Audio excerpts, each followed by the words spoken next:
আসসালামু আলাইকুম। হাদিস শরীফে এসেছে, রাসূলুল্লাহ সাল্লাল্লাহু আলাইহি ওয়াসাল্লাম বলেছেন, যে ব্যক্তি গুরুত্ব সহকারে ইস্তিগফার করতে থাকে আল্লাহ তাআলা তাকে তিনটি পুরস্কার দান করেন। নাম্বার 1, প্রত্যেক অসুবিধায় মুক্তির পথ বের করে দেন। নাম্বার 2, প্রত্যেক দুশ্চিন্তা থেকে মুক্তি দেন। এবং নাম্বার 3, এমন জায়গা থেকে রিজিক দেন যা তার কল্পনায়ও ছিল না। হাদিস আবু দাউদ 1518। ইস্তিগফার তথা আল্লাহর কাছে ক্ষমা চাওয়া, এটা করলে আল্লাহ তাআলা বান্দাকে অনেক কিছু দান করেন। এর মধ্যে প্রধান হলো বান্দার গুনাহ মাফ করা, বিপদ থেকে মুক্তি দেওয়া, অভাব দূর করা এবং মনে শান্তি ও প্রশান্তি দান করা। ইস্তিগফারের কিছু বিশেষ ফজিলত আলোচনা করা হলো। প্রিয় মুসলিম ভাই বোনেরা, ভিডিওর শেষের দিকে কী কী ইস্তিগফার করবেন এবং কিভাবে করবেন, কখন করবেন তা সম্পর্কে গুরুত্বপূর্ণ টিপস দেওয়া হবে, তাই ভিডিওটি শেষ পর্যন্ত দেখুন। প্রথমে জেনে নেই ইস্তিগফারের ফজিলত সম্পর্কে। আল্লাহ সুবহানাহু ওয়া তাআলা বান্দাদেরকে কি কি নিয়ামত দান করেন ইস্তিগফার করলে। নাম্বার 1, গুনাহ মাফ।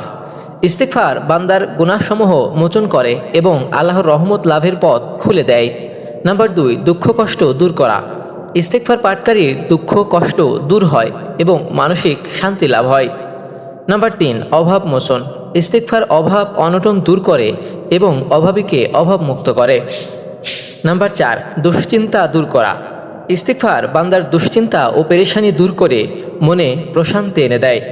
নাম্বার 5, দোয়া কবুল।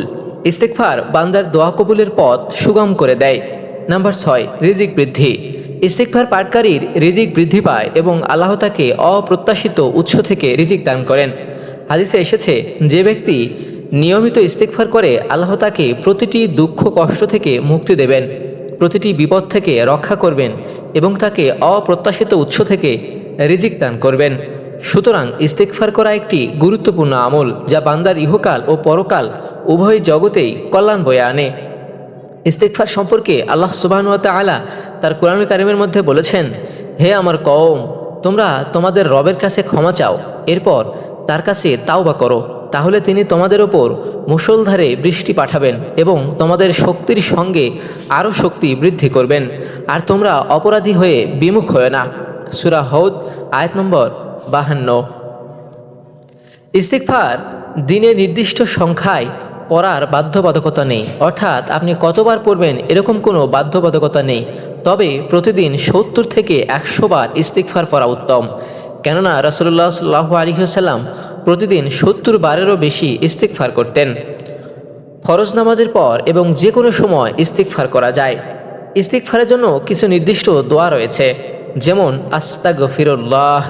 এর অর্থ হলো আমি আল্লাহর ক্ষমা প্রার্থনা করছি। এটি যে কোনো সময় পড়া যায়। এরপর আরেকটি দোয়া হচ্ছে আস্তাগফিরুল্লাহ ওয়া আতুবু ইলাইহি। এর অর্থ হচ্ছে আমি আল্লাহর নিকট ক্ষমা প্রার্থনা করছি এবং তার দিকেই ফিরে আসছি।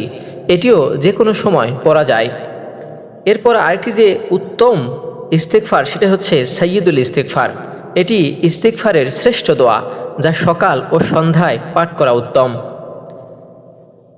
আস্তাগফিরুল্লাহাল্লাযী লা ইলাহা ইল্লা হুয়াল হাইয়ুল কাইয়্যুম ওয়া আতুবু ইলাই।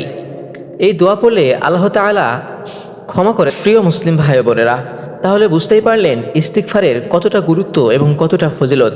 তাই আমরা সব সময় চেষ্টা করব অন্তত আস্তাগফিরুল্লাহ এই ছোট্ট শব্দ কয়েক দুইটি সবসময় পাঠ করার, চলতে ফিরতে, সবসময় ঘুমানোর আগে, ফরজ নামাজের পর, যখন ফ্রি থাকবো তখনই এই দোয়াটি পড়া উচিত। আল্লাহ সুবহানাহু ওয়া তাআলা আমাদেরকে ইস্তিগফার বেশি বেশি করার তৌফিক দান করুন, আমিন। ভিডিওটি ভালো লাগলে লাইক দিবেন, সাবস্ক্রাইব করে সাথেই থাকবেন, বন্ধুবান্ধবের কাছে শেয়ার করে দিবেন, যাতে করে তারাও ইস্তিগফারের গুরুত্ব সম্পর্কে অবগত হয় এবং আপনিও সওয়াবের ভাগীদার হন।